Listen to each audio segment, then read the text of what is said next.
Saya ingin mengucapkan terima kasih pada para guru, terutama guru-guru madrasah, yang tanpa Bapak Ibu guru semua, tidak ada Menteri Agama berdiri di sini. Tidak ada Pak Dirjen, tidak ada Pak Direktur, dan seterusnya.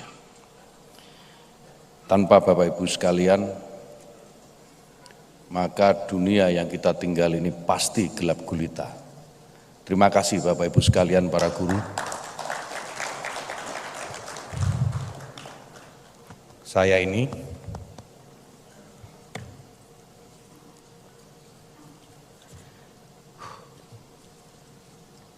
tidak pernah bisa menyembunyikan garuan saya di depan para guru, apalagi guru madrasah, yang saya tahu persis kondisinya.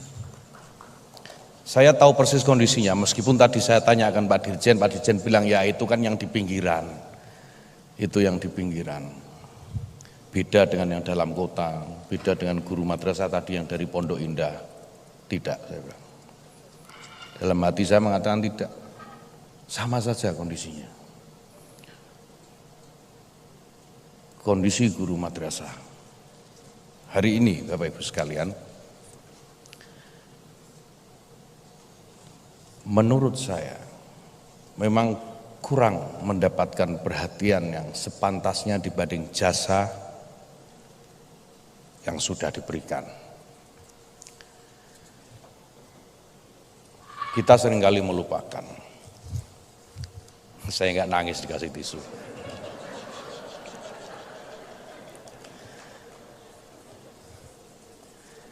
Kita seringkali melupakan.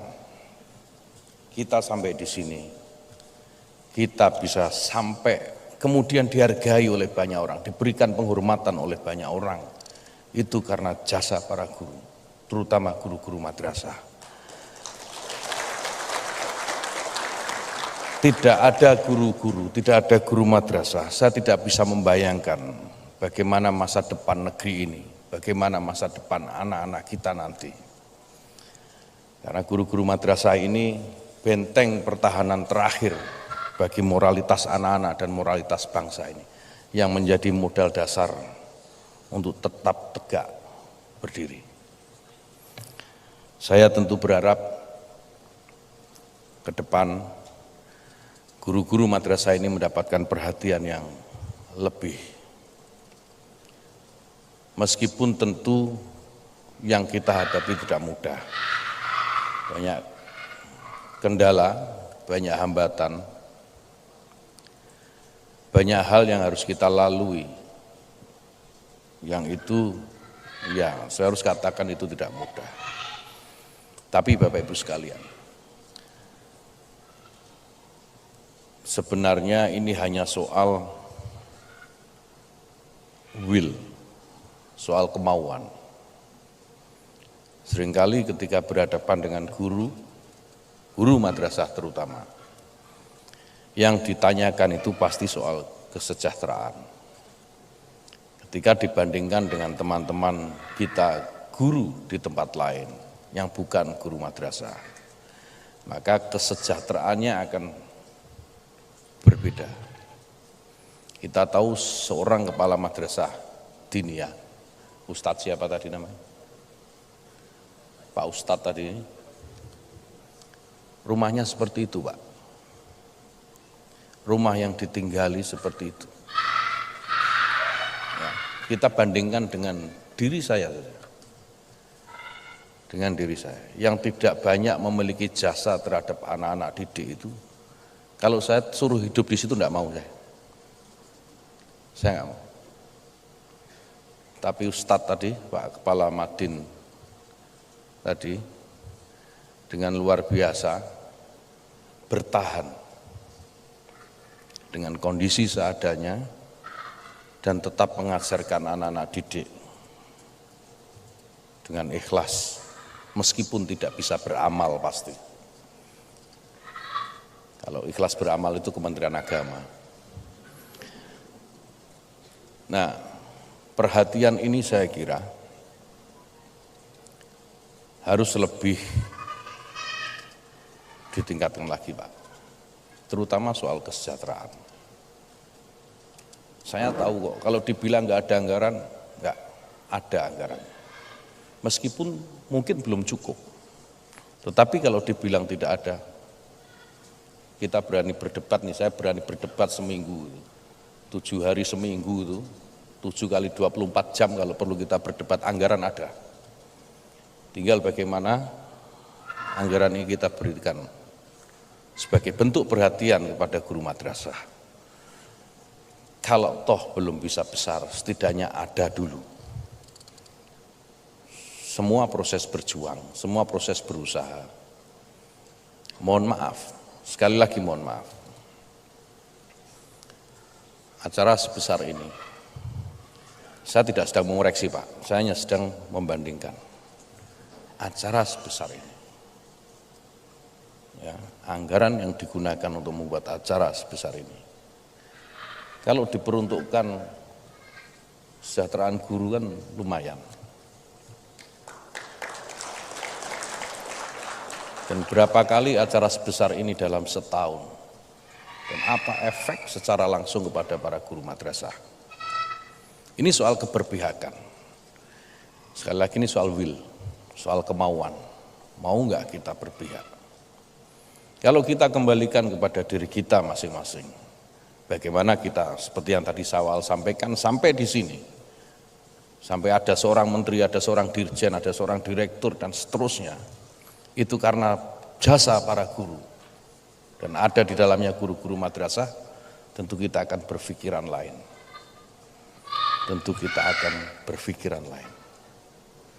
Oleh karena itu Bapak Ibu sekalian, secara khusus di masa kepemimpinan atau amanah yang diberikan Pak Jokowi kepada saya memerintahkan pertama kali ketika masuk kepada Pak Dirjen untuk membuat universitas yang 100% virtual ada di Cirebon, UISI, Universitas Islam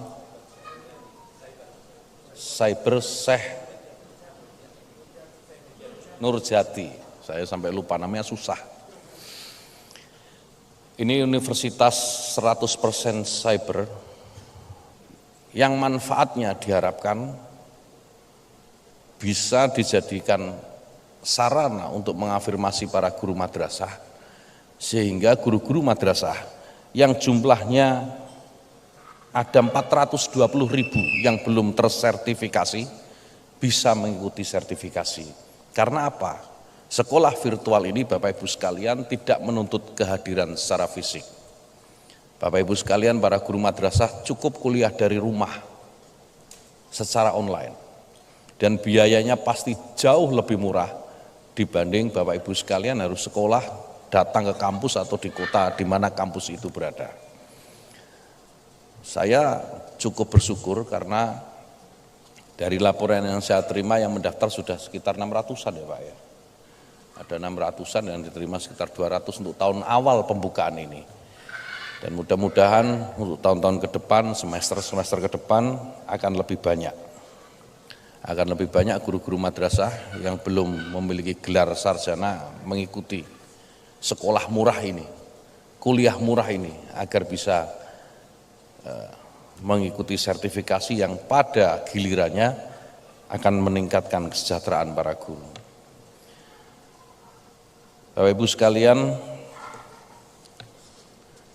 sepertinya saya tidak akan menyampaikan banyak. Pesan yang ingin saya sampaikan sudah jelas. Ya, keberpihakan itu penting, apalagi keberpihakan kepada guru. Saya sering mendengar candaan, guru gaji kecil tidak apa-apa. Faktanya juga bisa beli sepeda motor. Gaji 200.000 punya sepeda motor yang cicilannya 400.000 sebulan. Caranya bagaimana? Saya bilang, kalau Allah saja memperhatikan nasib para guru, dengan memberikan rezeki yang min haitsu la yahtasib, gaji 200.000 bisa nyicil sepeda motor 400.000, kita yang diberi kewenangan, ya, kita yang diberi kekuasaan untuk menyelenggarakan pemerintahan dan di dalamnya ada anggaran, kenapa kita tidak memiliki keberpihakan kepada guru? keberpihakan ini harus diberikan. Sekali lagi keberpihakan ini harus diberikan. Struktur anggaran Pak Dirjen Pendis, Pak Direktur GTK, saya mohon ke depan mulai dikonstruksi ulang. Bagaimana memberikan keberpihakan kepada para guru ini. Kita belum bicara banyak hal, misalnya nasib kawan-kawan kita, Bapak Ibu guru Inpasing misalnya, yang sampai sekarang juga belum ada kemampuan anggaran kita mengafirmasi para guru Inpasing ini. Dan seterusnya dan seterusnya. Banyak sekali problem. Dan tentu problem ini tidak mungkin bisa kita pecahkan dalam semalam, semudah membalik telapak tangan, tidak bisa. Problem ini harus kita pecahkan bersama-sama, biar kami berpikir, Bapak Ibu sekalian, sekali lagi menambah modal kesabarannya. Sabar sedikit. Insya Allah kami semua di Kementerian Agama bersama Pak Dirjen dan Pak Direktur GTK ini berkomitmen untuk terus memperhatikan nasib guru, terutama guru madrasah dan terkait dengan kesejahteraannya. Saya kira demikian Bapak Ibu sekalian, para guru yang saya cintai, saya banggakan dan saya ta'zimkan. Sekali lagi perkenankan saya menyampaikan terima kasih saya, ketulusan terima kasih saya kepada Bapak Ibu sekalian telah mendidik kami, mendidik saya, mendidik anak-anak saya, mendidik anak-anak bangsa ini, menjaga masa depan bangsa ini agar tetap memiliki moral yang kuat, moral yang teguh.